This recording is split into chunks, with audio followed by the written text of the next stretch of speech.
नमस्कार मित्रांनो, मी आपला मित्र धनंजय शेळके सफरचंद बागायतदार यूट्यूब चॅनलमध्ये आपलं सहर्ष स्वागत करत आहे. तर मित्रांनो, चला आज 7 जानेवारी 2025. तर चला मित्रांनो, आज सहज आपल्याशी गप्पा गोष्टी मारण्यासाठी परत एकदा व्हिडिओच्या माध्यमातून येत आहे. तर मित्रांनो, एक जनरली चर्चेचा विषय म्हणून मी तुमच्याशी बोलतो आहे. तर मित्रांनो, आता सध्या झाडांना फुलं वगैरे चालू झालेली आहेत. तरच हे तुम्ही पहा, म्हणजे आता फुलं वगैरे निघू लागलेली आहेत. तर जनरली असं काही जणांचं म्हणणं आले की सर झाडांना पानं लागत आहेत, फुलं वगैरे येत नाहीत. तर मित्रांनो, आता कसं असतंय, तुम्हाला एक जनरली चर्चा म्हणून बोलतोय. बरोबर कितपत बरोबर आहे आणि कितपत चुकीचं आहे हे मीही तुम्हाला सांगू शकत नाही, परंतु मी माझं मत व्यक्त करतो आहे. तर मित्रांनो, कसं असते, ज्या वेळेस आपल्या झाडांना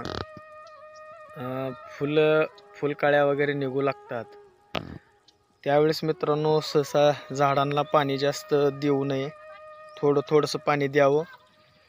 आणि पाण्यामध्ये कसं असतं, पाणी देऊ नये याचा अर्थ असा नाही की त्याला पाणी देऊ नका. त्याच्यामध्ये थोडंसं मॉइश्चर, मातीमध्ये मॉइश्चर मेंटेन हो, ह्या पद्धतीनं पाणी असावं मित्रांनो, दिलेलं असावं.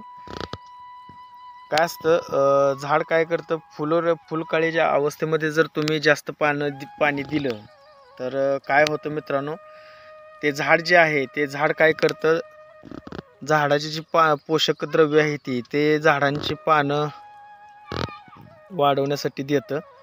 आणि त्यामुळं काय होतं, जिथं कळ्या निघाय तिथं त्या कळ्या ज्या त्याने निघणार नाहीत, फुलं निघणार नाहीत. तर झाड काय करेल, पूर्ण जे पोषक द्रव्य आहे ते झाड पानं काढण्यासाठी वापरेल.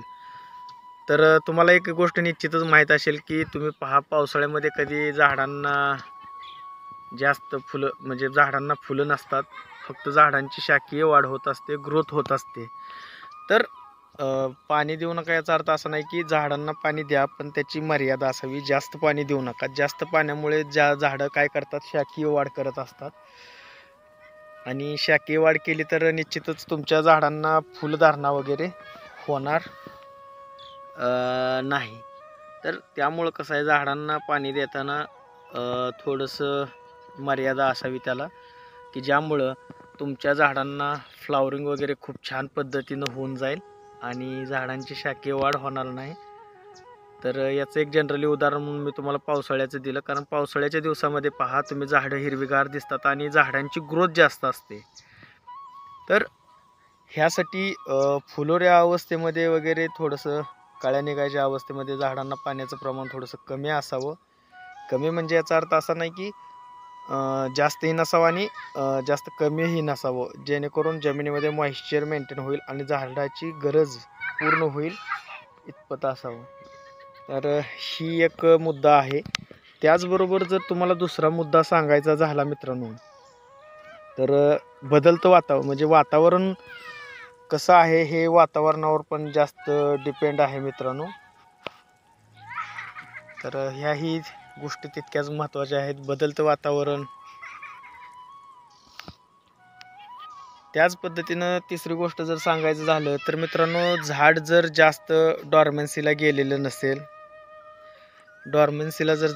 नसेल तर निश्चितच त्या झाडांना ताण पडलेला नसणार आहे.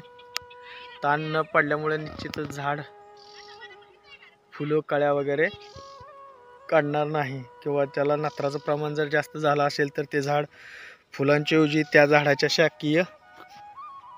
शाखीय वाढ जास्त प्रमाणामध्ये होऊन जाणार आहे मित्रांनो. तर ह्या बारीक सारीक गोष्टी आहेत.